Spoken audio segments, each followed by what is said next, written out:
Tex, the floor is yours. Okay, thank you. Trying to get my screen to respond. There we go. So welcome, everyone. My name is Tex Texin. I've been working with internationalization now for, I hate to say this in front of a video, but 3 decades. I've worked on some of the standards and created and worked with companies for a number of products to take them global and also to work on tools to help developers go global. So I wanted to say welcome to all of you, and although I can't see the chat, I would appreciate it if you typed the equivalent of welcome in your language into the chat, and so we may talk about that. And while you're doing that, I'll tell you that only 15 or 20 years ago, I was doing a presentation. I was preparing a presentation for a group much like this, to have a very large international community, and I wanted the first slide to have translations of welcome to be able to show to everyone. And so the request for translation went out to a large number of translators around the world. And I was really surprised. People came back to me and they said, we're happy to help, but we have some questions. So they needed to know, for example, who was speaking. They couldn't tell if it was me or from my name that I was male. And they said, to get the right translation, we need to know gender. We also need to know about your audience. Are you saying welcome to one person? Are you saying welcome to a group? Is the audience male or female? Are you saying welcome to peers? Are you saying welcome to people who are more senior to you or more junior to you? Do you want to do this in a very formal way, a very traditional way, or is it informal? And these and many more questions came back. And I had naively thought this was a simple one-word piece of text. And so all of these issues became problematic, even with a single word. And so I'll show you here just a couple of some of the translations.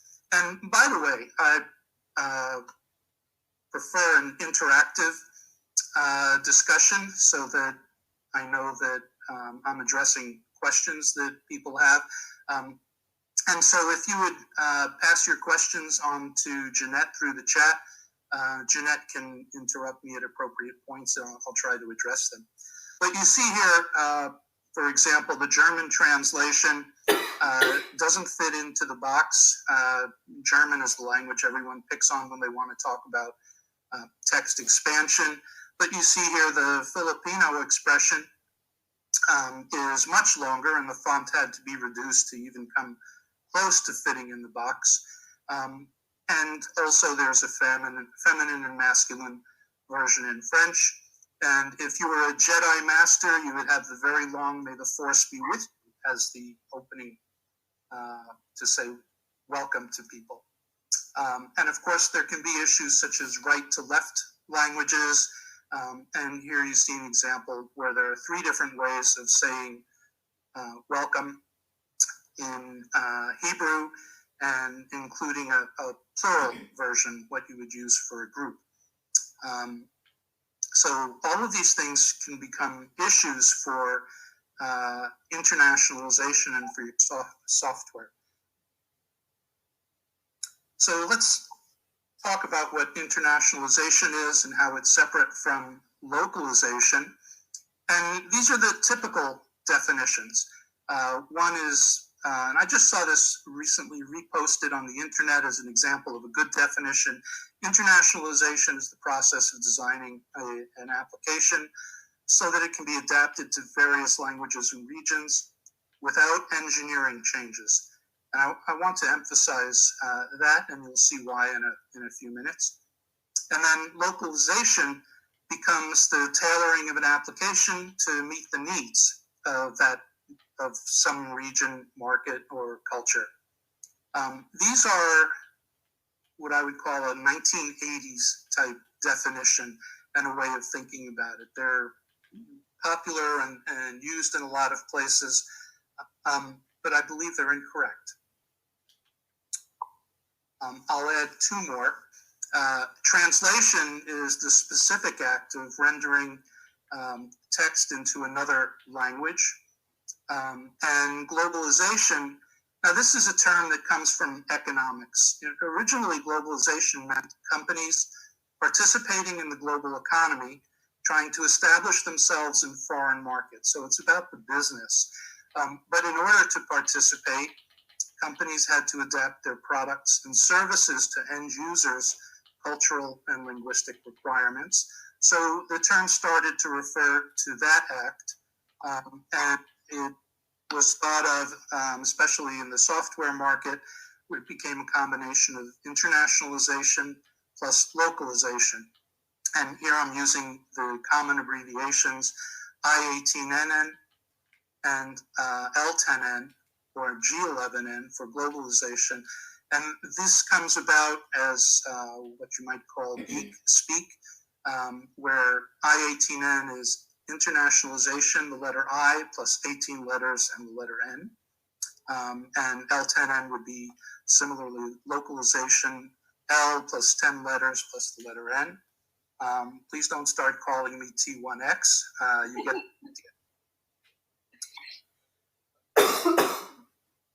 So here are some of the challenges that we think about in internationalization. So as I showed, we have, when you perform a translation, the text can expand or it can get very short relative to the original language. And so you have to change your layout, not just for the one field, but wherever you're putting text, it may move the rest of the text around. If you've designed your application to just fit on the screen, some of the content may float down below the fold, as it were, so it's no longer on the screen and you have to scroll down to see it. Sometimes that causes problems for applications where the user doesn't realize scroll bars are now there and they have to scroll down to find, for example, the OK button. And so it becomes a problem for users, but it's a problem if you want your screen to be aesthetic and you have a particular way you want your screen to look, and it really affects the usability. Of course, for different languages, you may need to support different keyboards or input methods. Fonts need to change to support the language and to support the characters of a different language. You have all sorts of data used in your application, which may need to change. How you represent a number or a date, the design of a calendar, and even the units you use, whether it's metric or English units, Fahrenheit, Celsius, etc. Page size, all of these things vary around the world, and your software has to use appropriate ways to represent that data and appropriate units as well. There are a number of things that are specific to how language behaves. Of course, writing direction. I mentioned plurals. We'll talk a little bit about word order, gender in language, and even simple things like the choice of colors that you use. Colors often have meanings, sometimes in places where you're not intending to give meanings. In other cases, the meaning of colors can be exactly opposite. So in the United States, we'll often use green for positive values, red for negative values and warnings and danger. But you will see in Asia, for example, if you look at the stock market, those values can be reversed, and green can be negative values, red is positive values. It's also the color of your bonus check. So to give you an idea why it might be considered positive. Postal address, phone formats, those change, and all of these things affect the design of your software. So if you need to support different postal addresses, for example, or phone formats, it might not be, you might think it might not be difficult to display format just because it's changing size or has a different values and different text. But in software, we also want to validate these values. And so if you assume that a phone number has 7 digits and an area code, you go to other parts of the world, the phone number may only have 5 digits or 6 digits, or have more complicated forms and use different syntax for parsing those. And so your software may validate, may make valid values considered invalid. Of course, if you want to search or sort data, you want to follow the local language rules, and these can be very different. Even from with languages that are using the Latin alphabet, you'll see different rules that affect sorting. And in many places in a program, you'll use sorting to present sorted lists in menus, data from a database. So you have to consider, well, if I'm pulling data from my database and sorting it, that can be, if it's a lot of data, can be a tremendous performance cost. And if I sort it incorrectly, a user may look at a list of items and say, oh, if it's not between the A's and B's, then it doesn't exist. And the thought that it might, for that language, correctly show up after the Z character or some other combination, the user may walk up saying they don't have the records that I'm looking for. So you get the idea. Other things that can be sensitive, of course, time zones, seasons. If you send out a message and say, we hope you enjoy your winter holiday, and in the other half of the world it's summer, your customers will come back and say, hey, you don't think very much of us, and they won't be happy with you. Maps, a very common mistake is for people to show a map of the world or certain parts of the world, use them for selection, and even if you use a standard map, one that, for example, the United Nations supports, even though that you might consider that a standard representation, if a country disagrees with the way the borders are drawn, because there's a dispute over those borders, they will throw your software out of the country. And that's happened to a number of even the large companies that do very well at internationalization, have had incidents where they've offended a market that was important to them. So all of these things and many others can affect not only the localization, but the design of your software to support the localization. And some of these things change, or maybe all of them change constantly and are evolving. So the obvious ones might be time zones, but even, well, there are many things. Rules for sorting, how languages are represented. Those change in various locations and at various times. So just to make the point a little bit more clear, I thought I'd give you a couple of examples. And supposing your software has this sentence they would like to use to say, I'd like to see either a movie or a TV show or another type of visualization, and to pull the name of the item from a database, from a catalog.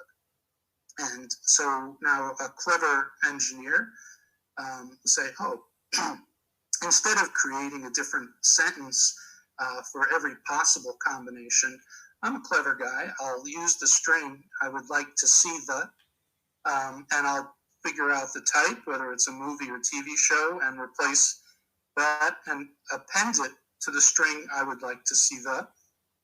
And then I'll take the movie name from the catalog or the TV name, take it from the catalog, and append that to the string. And so they're able to pull out, I would like to see the movie Lost in Translation. And there's also a TV show. They say, I would like to see the TV show Lost in Translation. So the engineer's thinking, wow, what a good person am I. I've saved memory. I've saved all of these long strings. And then it goes off to the translator. And here we see the German equivalents and the French equivalents. And without even considering changing the title of the name, Lost in Translation, you see here that in German, the verb gets split up or moved to the end. Since some languages, English uses subject, verb, object. Other languages may choose other orders. And in this case, I would like to see something, the to see, zu sehen, that gets moved to the end of the string. And in the design by this software engineer translator can't affect that. The other thing to notice is the word the, which in English is a single definite article, is translated different ways depending on what follows. And this same is true for French. You have a masculine or a feminine. Also in German, there's a neuter. So there's another word for TV series or a TV show that could be used in German, and then it would be das instead of die. So this becomes problems in addition to text expansion and some of the other issues. So this is where the internationalization has to take into account all of the different ways a language can represent information, and try to do that in a way where the translators can actually do their job without breaking the application. Now, a point that is often forgotten when talking about internationalization and software design is, well, I need to know something about the user. If somebody comes to my website and they're not logged in, they're anonymous, how do I make these decisions about whether I should use a formal voice or an informal voice according to the local custom? What translation should I use? Should I use the male or female when addressing that user? What is the language and particular dialect the user needs? And then there's also some information about the user's device that the software may need. Is he using a phone? Is he using a big screen on a laptop? And what kind of performance requirements does that device impose, or even the network used to connect to the application? All of these things can affect the design. And then, of course, the user may be in a location where there are some things you can not represent in your software. There may be legal restrictions or geographic restrictions about what you can show, what type of images, what type of things you can say. And this can affect the design of your software. Of course, also that you may have to take into account the age of the user. There may be rules that affect what you can show to someone who is a child, and so forth. So we need some information about the user, which may not be readily available. And sometimes people think that simply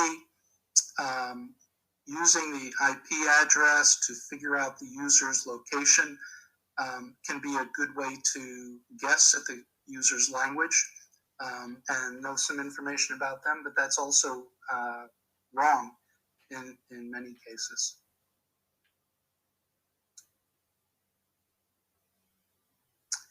So the issues I had with the definitions that I provided up front, those typical views, they treat users as monolithic stereotypes belonging to a region or a group.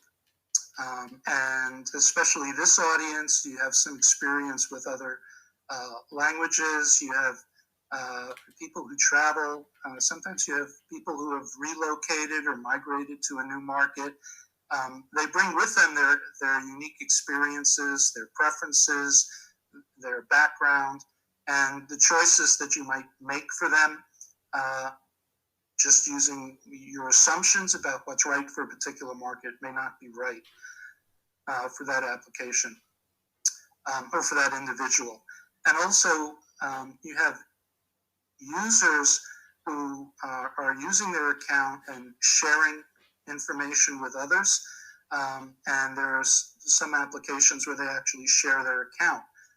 You might think of the family environment where several people in the family are using access to something, or an internet cafe where people are logged in to do something, and that's changing all the time, or may even be provided as a service by a hotel or the cafe to give access to an application, and it's different users sitting down to use it all the time.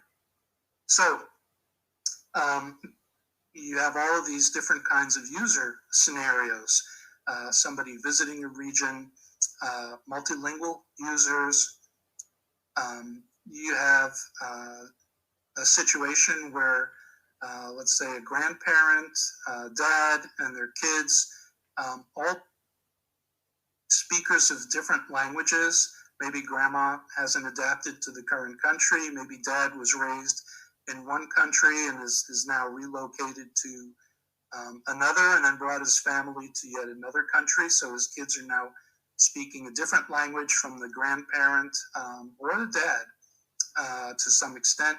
And they're all trying to sit down and maybe use an application like Netflix and show information that may be suitable to the entire group.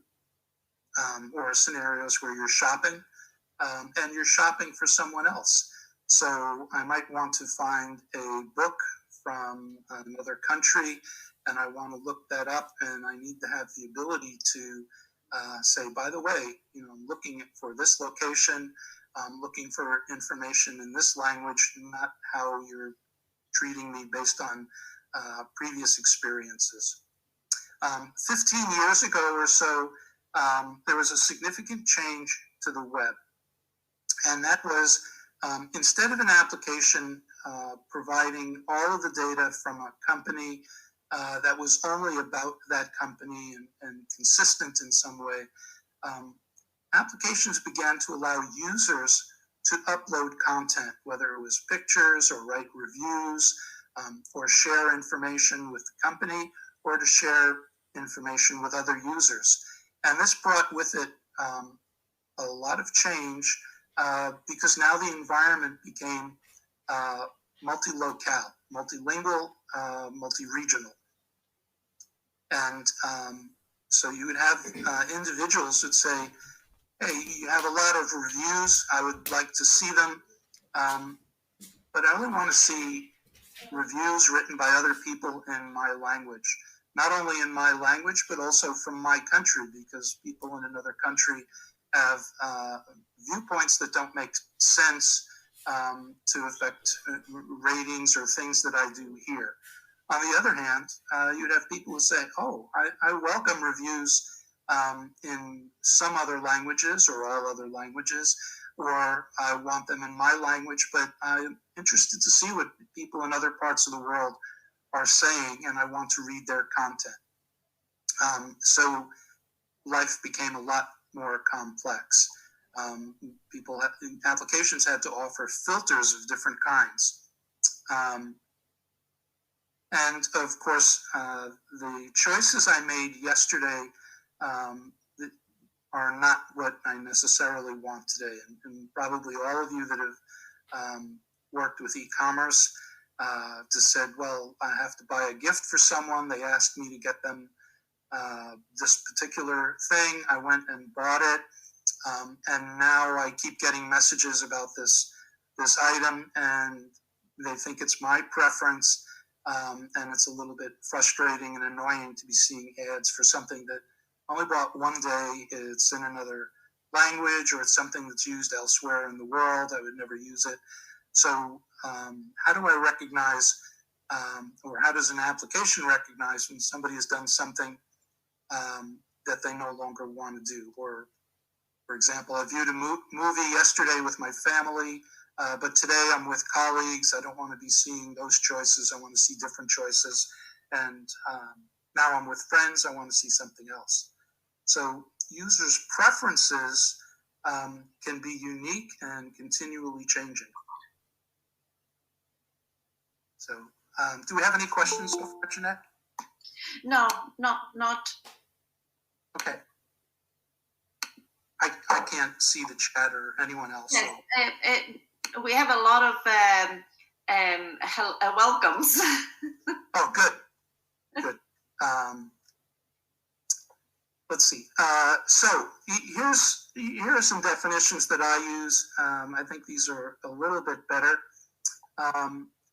To design an application without built-in cultural assumptions that is efficient to localize. And the reason I don't use the other choice about simply having an application or that won't change is because I need to recognize that actually there are changes that have to be made sometimes as you add languages.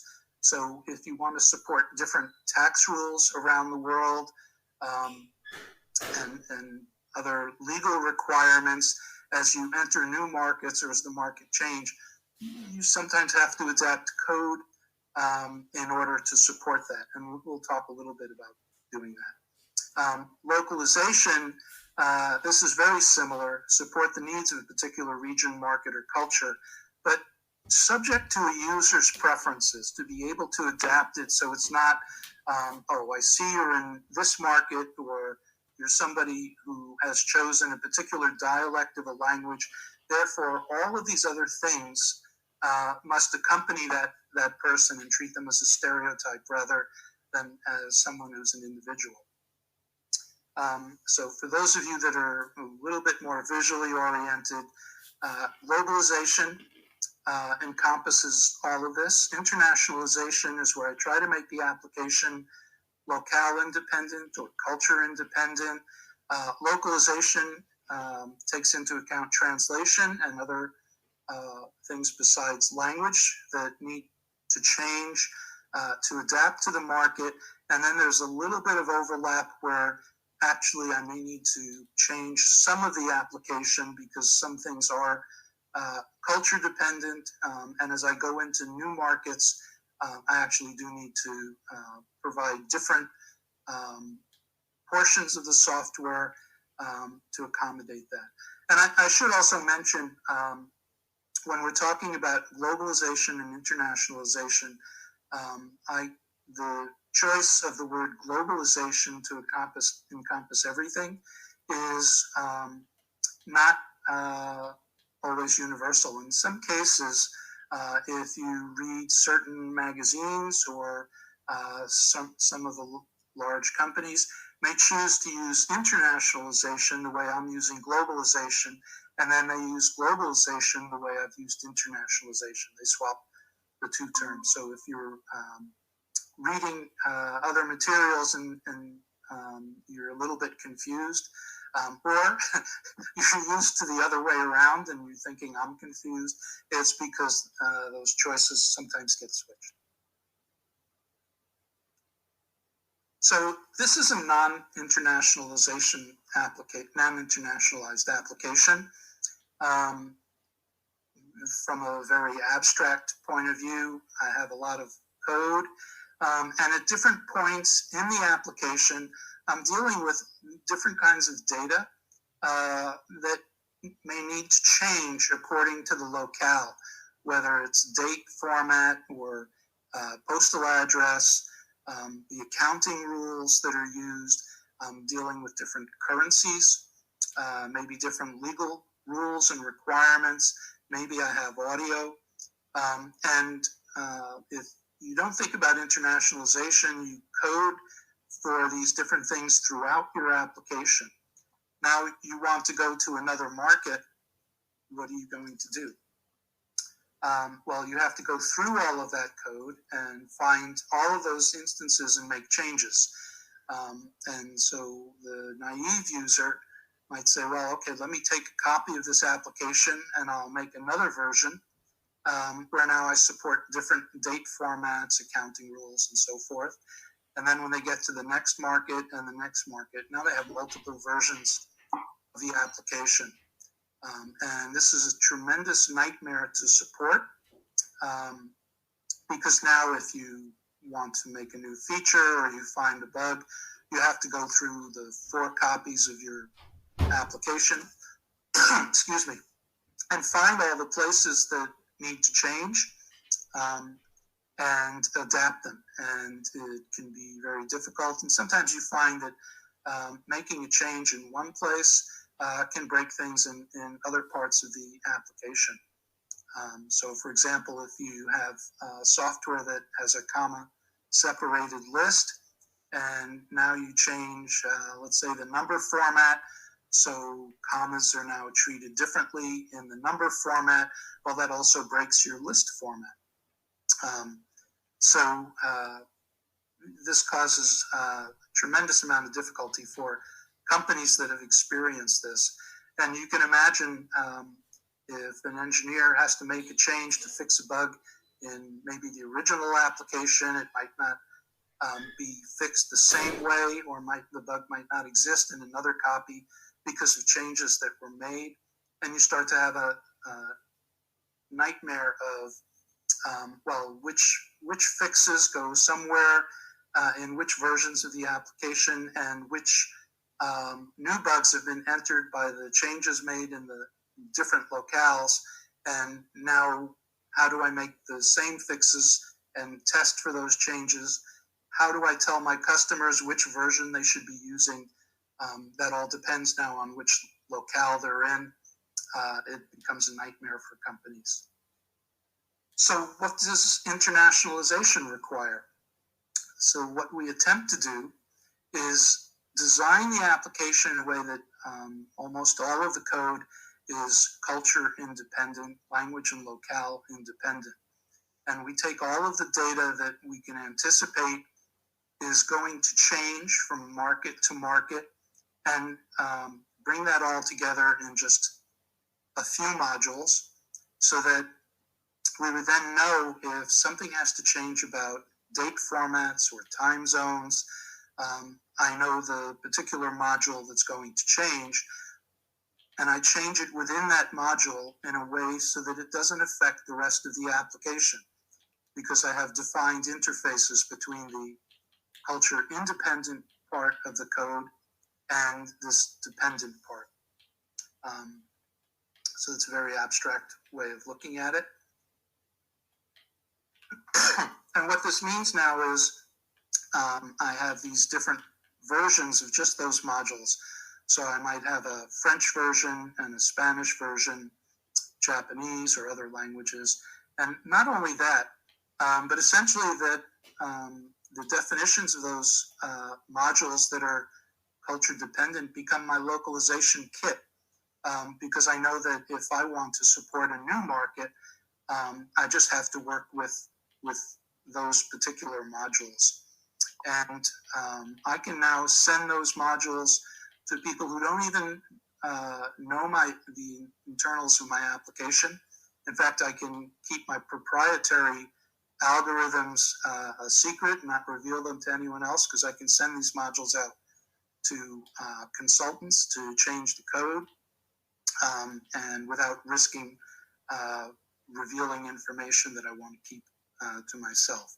And somebody who's an expert in just that culture can say, oh, I see they're using dates. I'll change the algorithm for displaying a date and parsing a date. If I have colors that need to change, I can adapt those. And when it comes to text, text is essentially a part of that. You'd have localization files where you can send those off to a translator to address. And hopefully you've designed those text strings in such a way that they can be accommodated by translators without breaking the grammar rules and so forth. So all of that is a part of designing an internationalized application. And then we want to accommodate unique user preferences. And so that should be a part of what we call locale negotiation, where you try to establish on behalf of the user or with the user explicitly specifying what their preferences are. So in this case, for example, a user might say, well, I want French as spoken in Canada as my first preference, but if you don't have that, or in addition to that, I can speak Portuguese as spoken in Brazil, and if you don't have that, I'll accept English. So they can provide you a list of languages, and the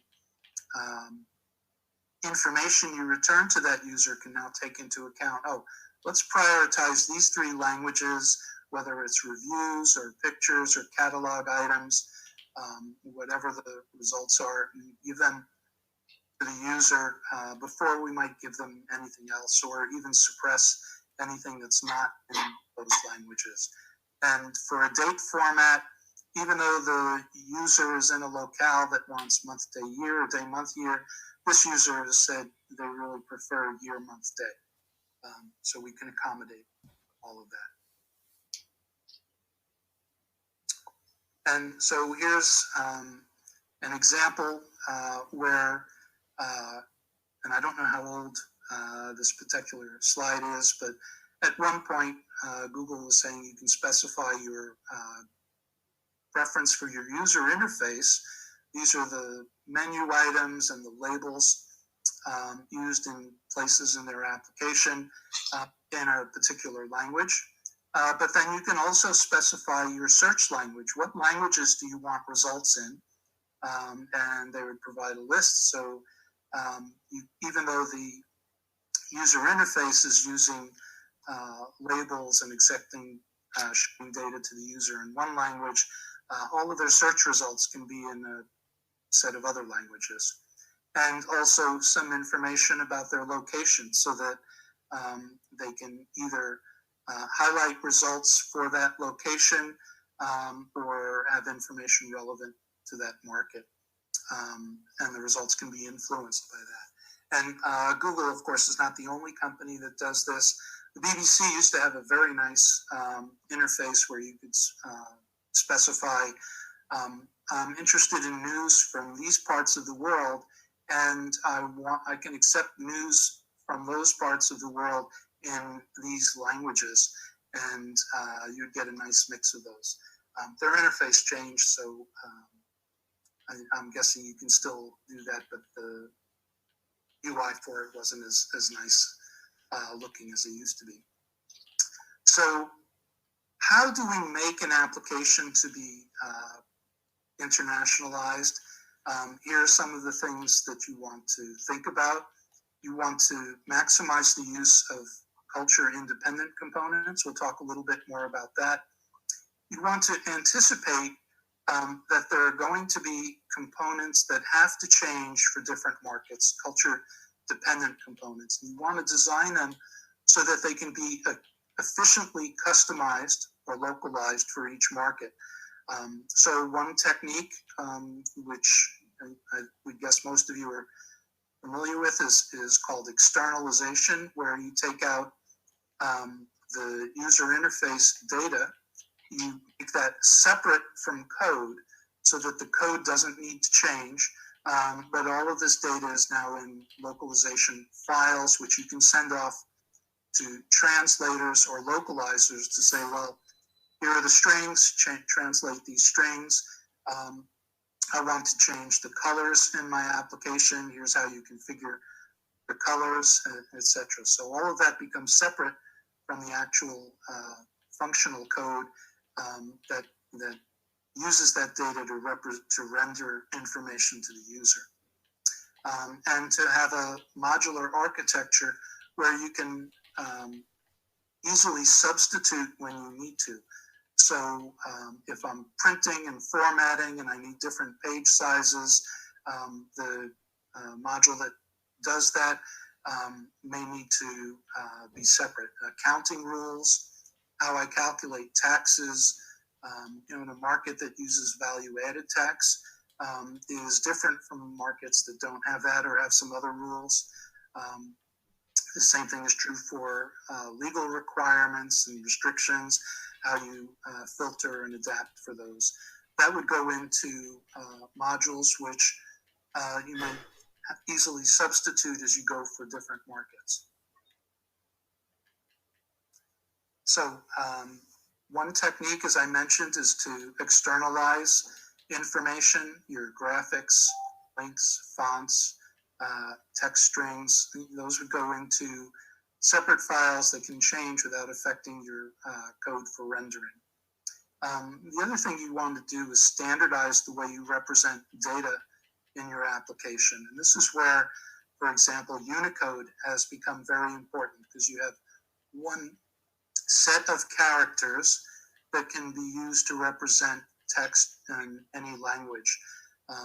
Before Unicode, we were dealing with different character sets and character encodings, and the algorithms for working with those different character sets changed in each market, and it was impossible to support them without a great deal of difficulty. But now having one set of algorithms and one way to represent text has made that much easier for developers and commoditized language support.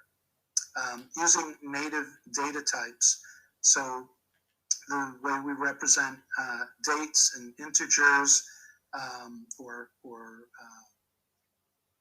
numbers in general can be represented in a standardized way within the programming language, and then it is represented for the user and reformatted when it gets displayed.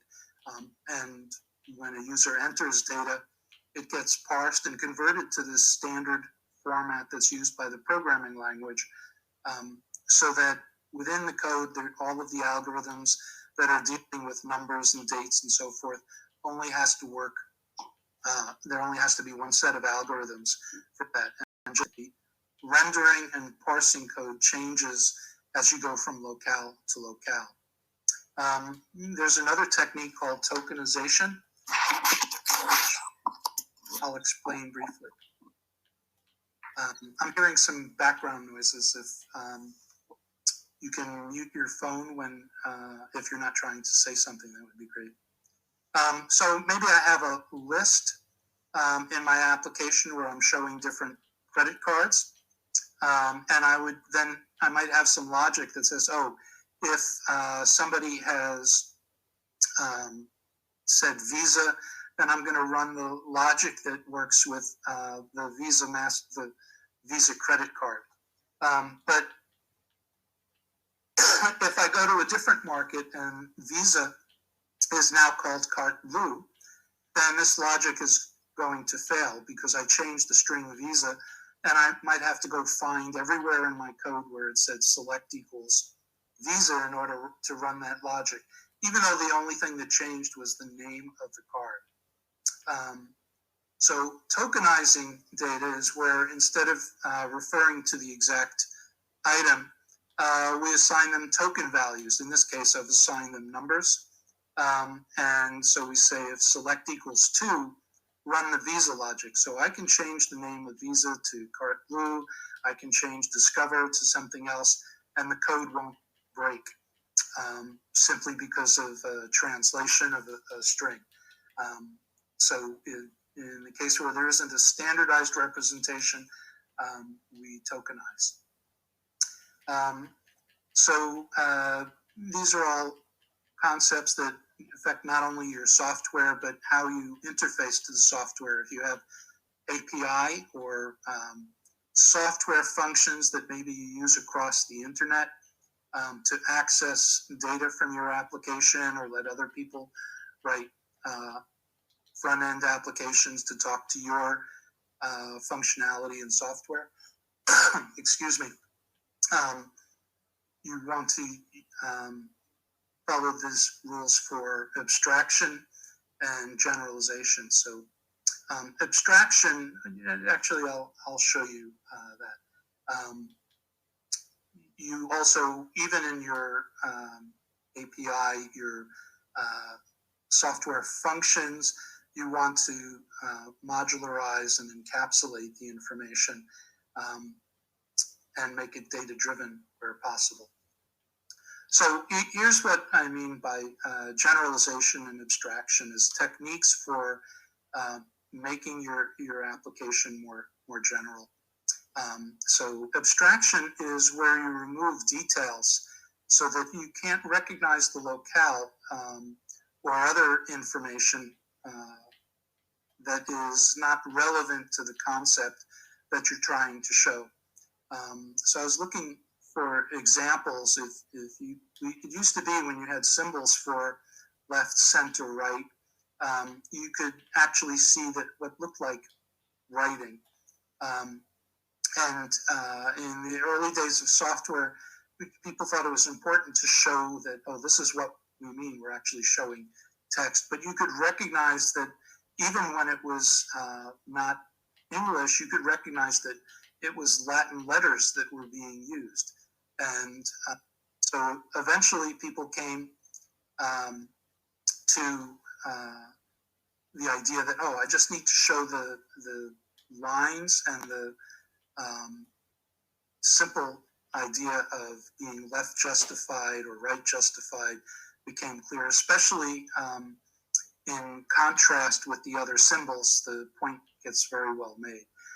Generalization is where if you can't represent the item in a general way by itself, then you include other symbols to form the concept. So here in this currency example, you would hope that your users would recognize, oh, it may not be my currency, but it's currencies that I recognize. So I think this is the symbol that means choose a currency.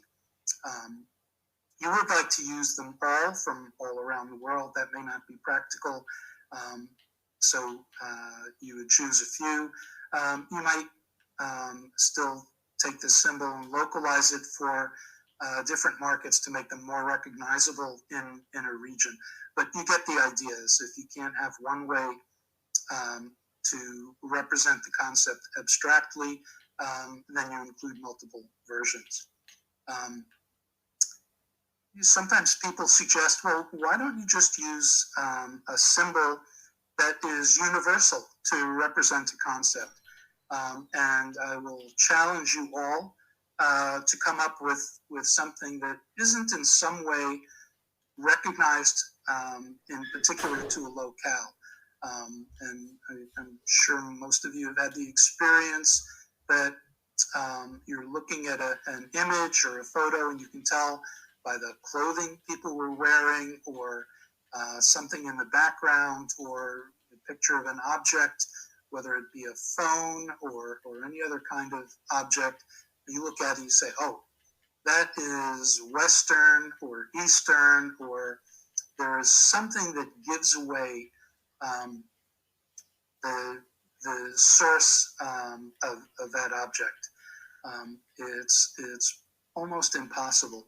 This envelope that I'm showing here was the one example I could come up with as something that's universal.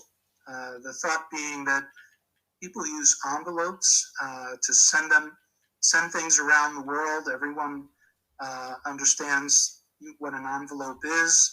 They're shipped everywhere. And so I gave this as an example. And a friend came up to me and said, no, that's not a universal envelope. I said, what are you talking about?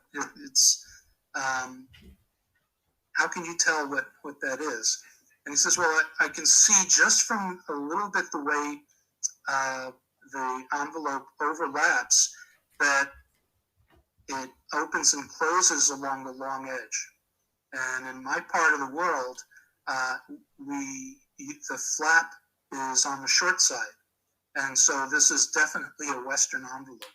And I said, it's very difficult to come up with something that doesn't look like it, that doesn't give away somehow its orientation if it has the slightest detail in it. And so I'll challenge you all to come up with something that you think you could show a picture of that wouldn't give away where that is, where it came from. So I hope that has given you some ideas of the difficulty of producing internationalized software, what the challenges are, and how we think about them in developing an application. And as a part of that, I just want to mention in creating your development process, it is very important to gather requirements from the regions you want to support around the world as early as possible. You have to help your developers to understand how things are different in different parts of the world. Even people who are well-traveled and have a background from different languages and cultures are surprised as they get into new markets that something can be so radically different from their experience. And so for the markets you want to go into, you have to talk to people in those markets and ask questions and get examples. And even people that are trying to help you often find that they don't actually have the awareness of how their market is different from other markets. So it's very hard to get that information. So you want to talk to people in the market, share your plans, and get feedback openly, early, and frequently from trusted partners. And then, even then, you want to do testing early on with all of the different values you might expect. That's what we call internationalization testing. You want to test that all of the functions, when they're adapted in one way or another, continue to work as expected. And then to do early user testing from different markets. That's something that a lot of companies fail at. They will test in their local market and assume if that functionality works, simply localizing it, then it will work in other markets, even if they've done internationalization testing. And then they're surprised that their users come back and say, oh, well, you didn't get that quite right, or it doesn't work with this combination of settings. So I encourage people who are doing internationalization, global development, to keep those things in mind. It seems simple and obvious, but it's where a lot of companies don't go to the expense or don't think they need it. So I think that's more than enough. I'll be around for questions if you want, and maybe I'll see what's going on the screen here. So I'll stop sharing for a bit so I can see what's going on. Oh, people are still here. That's good.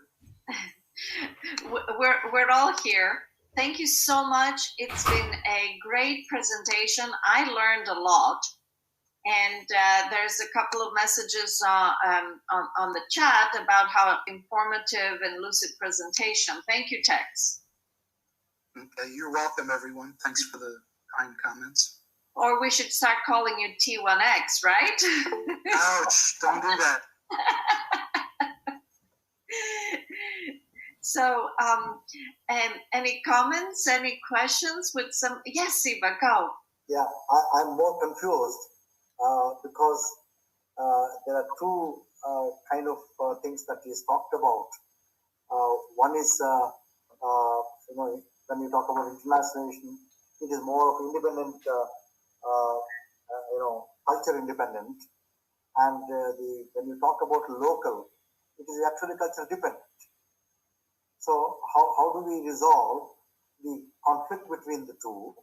Uh, which means, are we sacrificing the culture dependent aspects, or certain things are universal, so we separate it out? How do we do it? This is one doubt. Second one is about, we are talking about all this with regard to the languages that have script. What about the oral languages, especially dealing with the indigenous communities? Do we, how do we handle them? Okay, so let me address the first question. So yes, it's difficult to break things up into culture dependent and culture independent. And let me give you an example. So one of the reasons I stressed at the end you have to gather requirements is it can be very hard to know all the variations. So let's say we talk about dates, for example. I can know that there's year, month, day, year, day, month, year. And I can write code that supports all of those. In fact, I can make it culture independent to say, well, I can move things around. I can make it data driven, so I can have something that says, use the year, month, day format, and the code will work just using some data that drives it to use those. But then all of a sudden, somebody says, hey, I want you to support the Japanese calendar. The Japanese calendar uses errors depending on when the premier comes into power. And that changes at certain times.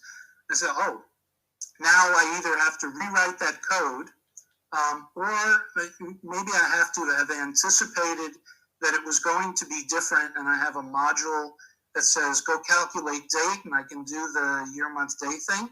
Or I can go out to another function that somebody has written, but still uses the same interface. It converts from errors to the Gregorian calendar. And then I go to another market. Somebody says, oh, I want to support the Hebrew calendar. Hebrew calendar has 13 months. It says, oh, I have to go rewrite my code again. So if you don't anticipate all of these, then you have to have a way to say, well, I'm going to go into that localization kit that I described. I'm going to have something that changes the functionality, supports a 13-month calendar, converts it to a standardized form. What can a standardized form for dates be? Well, maybe I won't use calendars. Maybe I'll just record the number of days from some date. So I'll choose what's called an epoch. I'll start January 1st, 1970. And no matter what your calendar says, it's this many hundreds or thousands of days from 1970. And that's my internal standardized form. All of my date calculations and algorithms are going to use that. And that's why I object to this definition of you're going to create one executable that works or one application that never has an engineering change. So a better way to look at it is you're going to have changes, try to anticipate changes. Now, the second part of the question is difficult. There are many languages, as good as Unicode is, there are many languages that are still not represented in Unicode. There may be things about indigenous cultures that none of our applications support at the moment. We haven't anticipated. We can't anticipate them until somebody studies those cultures and informs the rest of the world this is how you treat this culture, whether it's date format, tribal regulations, tribal concepts. So that information has to be gathered and then brought into standards where it can be shared, and the best way to accommodate these differences is studied. So there are many standards. There's a standard for Unicode, there's standards for sorting, there's standards for terminology. All of these things have to occur. So if an indigenous community wants to be able to be supported within the standardized applications that we have around the world, then that information either has to be shared in collaboration between the indigenous communities providing the information and the people that work on the different aspects of software design, the standards, try to understand what it is that is needed and how to incorporate it in a way that is culturally correct and somehow can be made consistent with existing software practices, or we have to drive a completely new practice. Did I address your questions? I'm convinced, but then it's so complex. People are complicated. Yes, because culture, even within a culture, there are variations. Regional variations, local variations. So factoring all of them is a really tougher job, because that is you need data first. Then I think data can be used in order to further reach to the other levels of abstractions. It's hard. People have to want to develop understanding. If people don't want to share their culture or explain how besides the fact this is how wars start, if they don't want to share, if they keep it private, then we don't have the communication, and we can't get it correct. And I don't mean that in a pejorative way. I'm just saying this process to make it work. We have several people in this group, and I know other people in the standards communities all would like to get that understanding to incorporate it. But it takes time. It's also very difficult to get it correct. So it's a slow, methodical process. If you come to this with the idea that, I have my script, I've told you the characters, why doesn't Unicode just support it, next month or next year? Well, no, we have to look at many of the different aspects of that script to make sure it will work correctly. It's very complicated. Thank you. Thank you for your question, Stephen. More questions? Hey, Julie. Hi, thank you, Tex. So I'm wondering if it might be helpful to mention the CLDR, and I'm wondering if the categories of data in the CLDR match the kinds of things that you do modules for. I mean, I just don't know about that much about the CLDR. So maybe you want to just say what the CLDR is, and do they match up? CLDR that Julie is talking about is the Common Locale Data Repository. And this is a collection of data now hosted by Unicode, where volunteers from around the world, and some of those volunteers include governments representing their locale, their markets, have put together the basic data used in software to represent a locale. So this can be information like what's the right date format, what are the characters that are appropriate for particular scripts, time zone representation or date time representation, all of this kinds of information.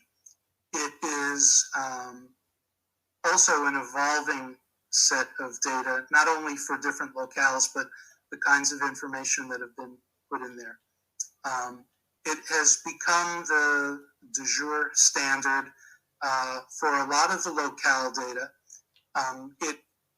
That is used by software applications, and most of the large companies or even the programming languages have made use of this data and contributed to this data.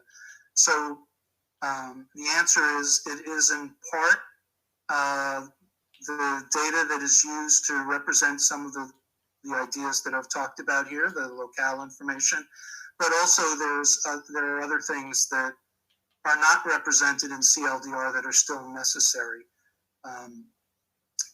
to be supported. So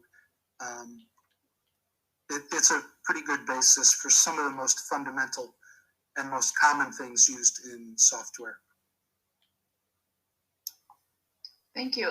I'm just thinking that, logically speaking, it seems that, you know, as we go into more and more indigenous languages that want to digitize and so forth, that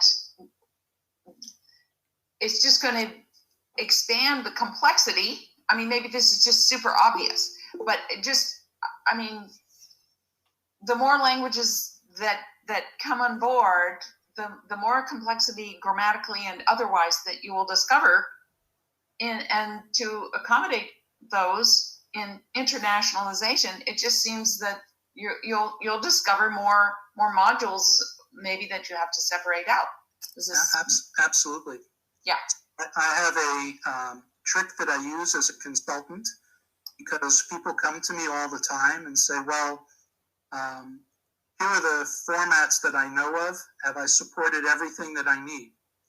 And no matter what the question is, no matter what the subject matter is, my answer is always no. And I don't have to know that there's another format that they don't support. I just know that if I'm challenged, I can go out and look around the world and find yet another format that hasn't been used by someone somewhere. You look at writing direction. You say, well, there's left to right and right to left. That's it. You don't know. There's vertical writing, top to bottom. Yeah. Does anybody do something else? Well, sure. There are languages that go both right to left and left to right. They switch back and forth. There are some that left to right and then turn around, go upside down, and then come back. And there's one or two you can consider as going bottom to top. And I've been very successful with that consulting trick, which is if somebody says, have I covered everything? The answer is just no. That's the way humanity is. It's one of the wonderful things about us, but it's also the thing that makes it very challenging to support everything around. I think Sue Ellen has her hand up. I don't know if there's a list of people. Well, this is just an aside. I think one of the things that happens when we move away from the standard European and standard Asian languages is that we have the situation with standard European languages and with modern Chinese, for instance, and Japanese, that we've gone through layers and layers of standardization in those languages. We have standard forms for characters in Asian languages.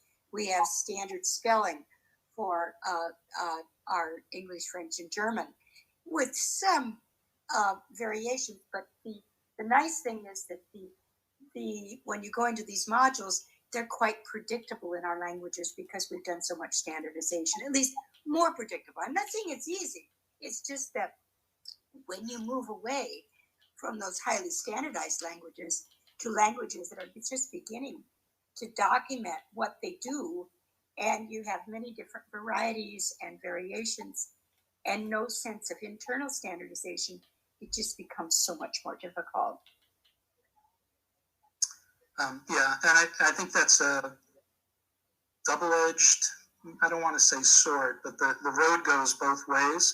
And although the standards have accommodated, excuse me, other languages. There are cases where the languages have changed to accommodate what the software does. And I won't limit that to just software, because if you look at writing and typography, that has changed over history as publication methods became standardized. So how we write characters today has been influenced by the typewriter and printing industry and so forth. So in some cases, languages have changed to accommodate the so-called standards.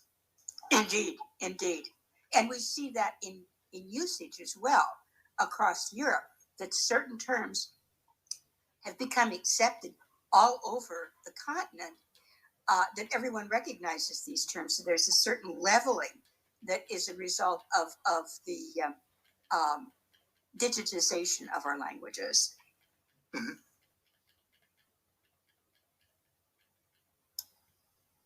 I have another question.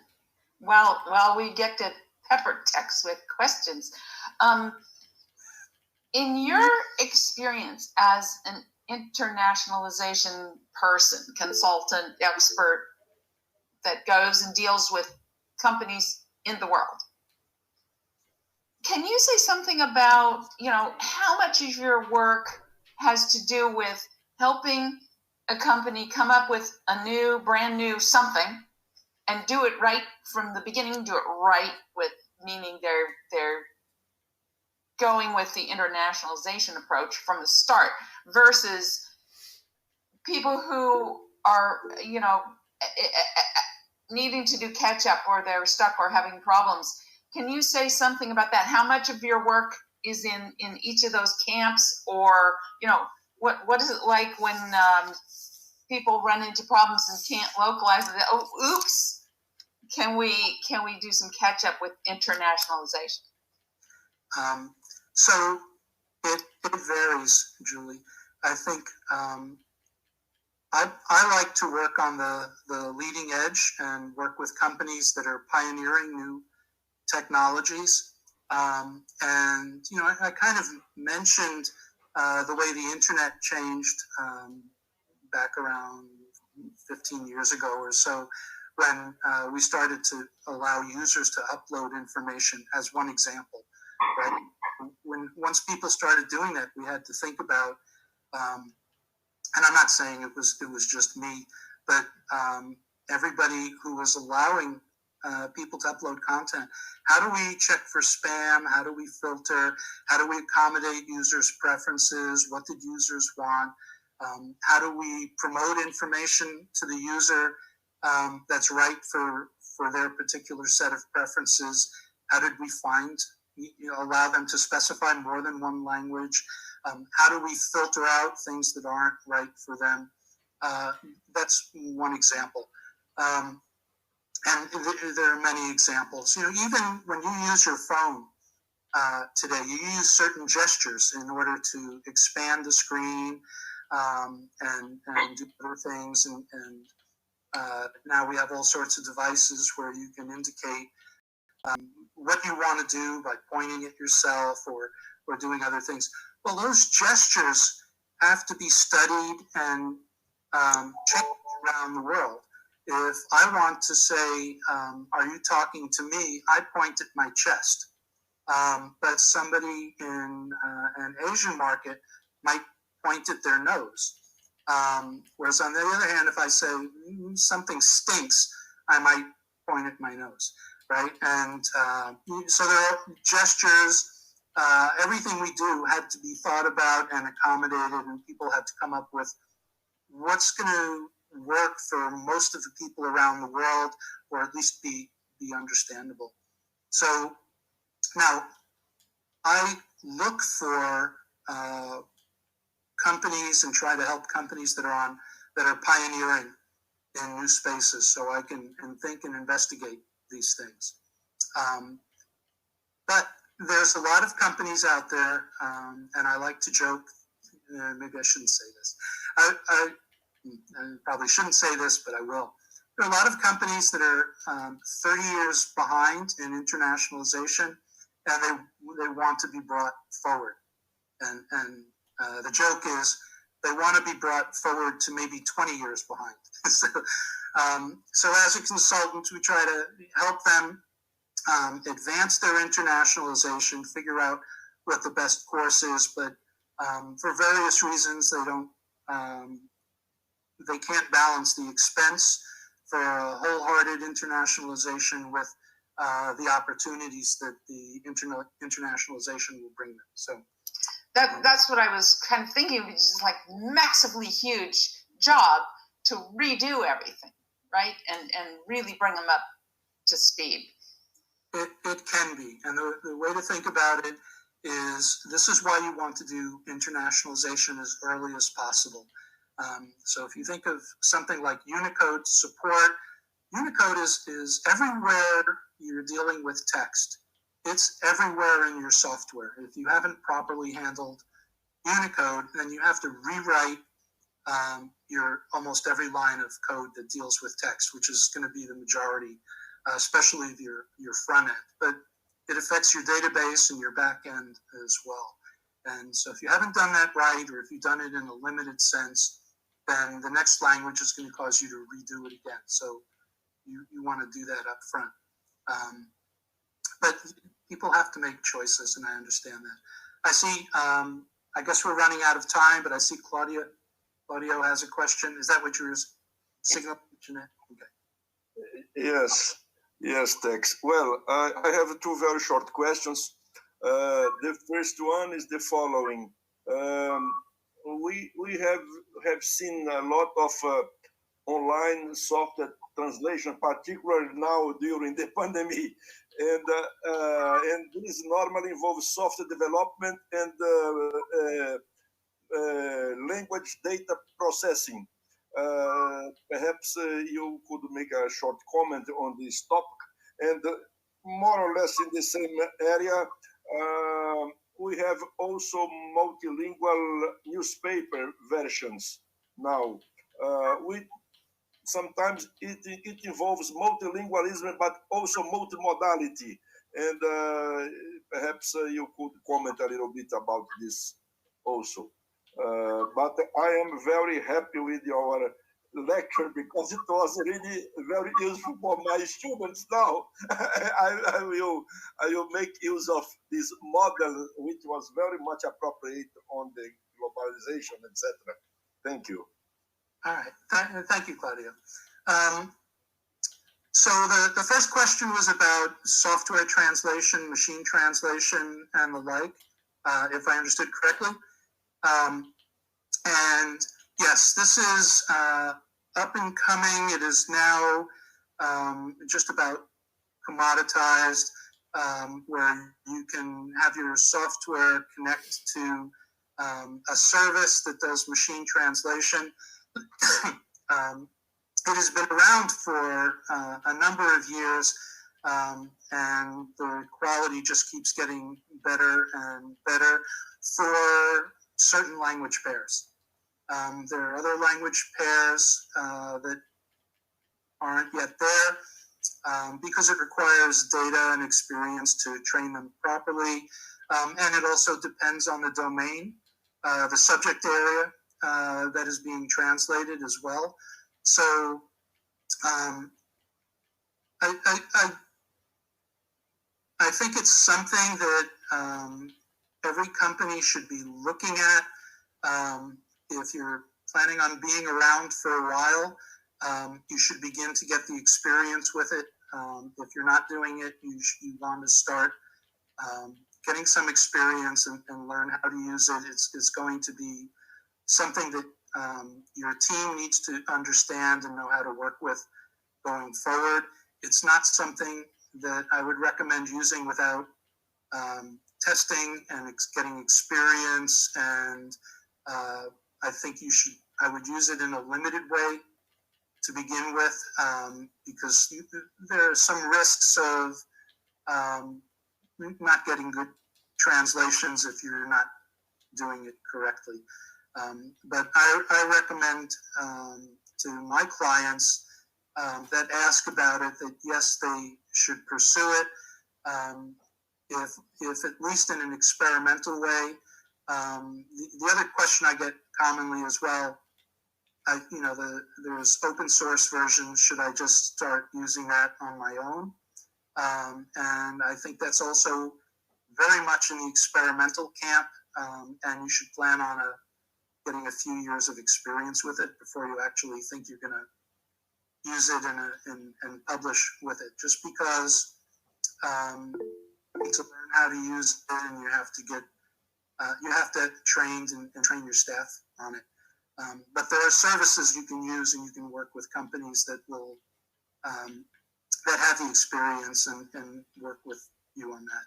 So now, I hope that helps. I kind of danced around. I don't give a firm yes you should or you shouldn't. I think that everyone should be thinking about it. Now the second question was newspapers that are multilingual and multimodal, and I'm not quite sure what you're referring to. These are online newspapers, and so what's the question about them? No, because this kind of facility involves software development, but it involves a lot of language data, because of course, if you are going to offer either online translation or plug to for instance to translate from one language into other language, it might involve many aspects, including scripts and different data.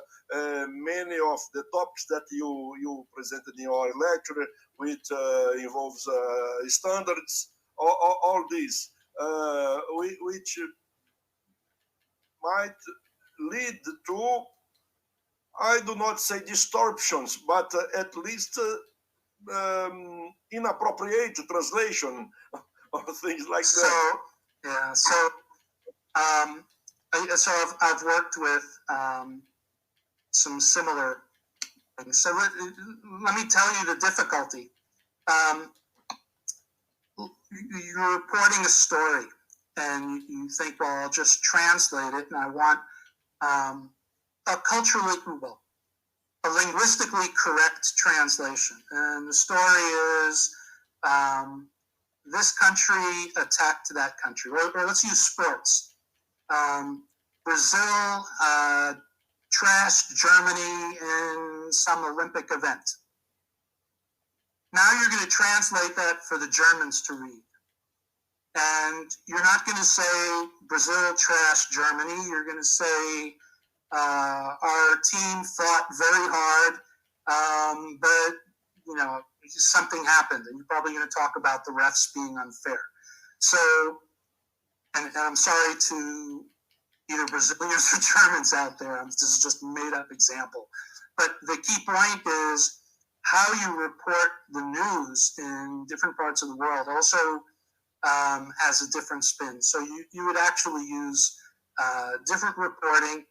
Now, around that, you would still use some translation, and you might be able to get away with some other markets accepting the German version and some other markets accepting the Brazilian version, and you can do some translation there. But really, when it comes to news reporting and common events reporting, I think I would be very, very careful about just using translations, unless it was just, here's the date, here's the weather.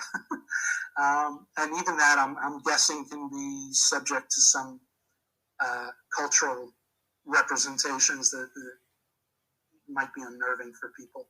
So, yeah, some things are best translated with a local spin to it. I hope that helps. I think there are opportunities for software translation for some of those things, but you want to be careful with reporting things that are culturally sensitive, politically sensitive, etc. Go Red Sox.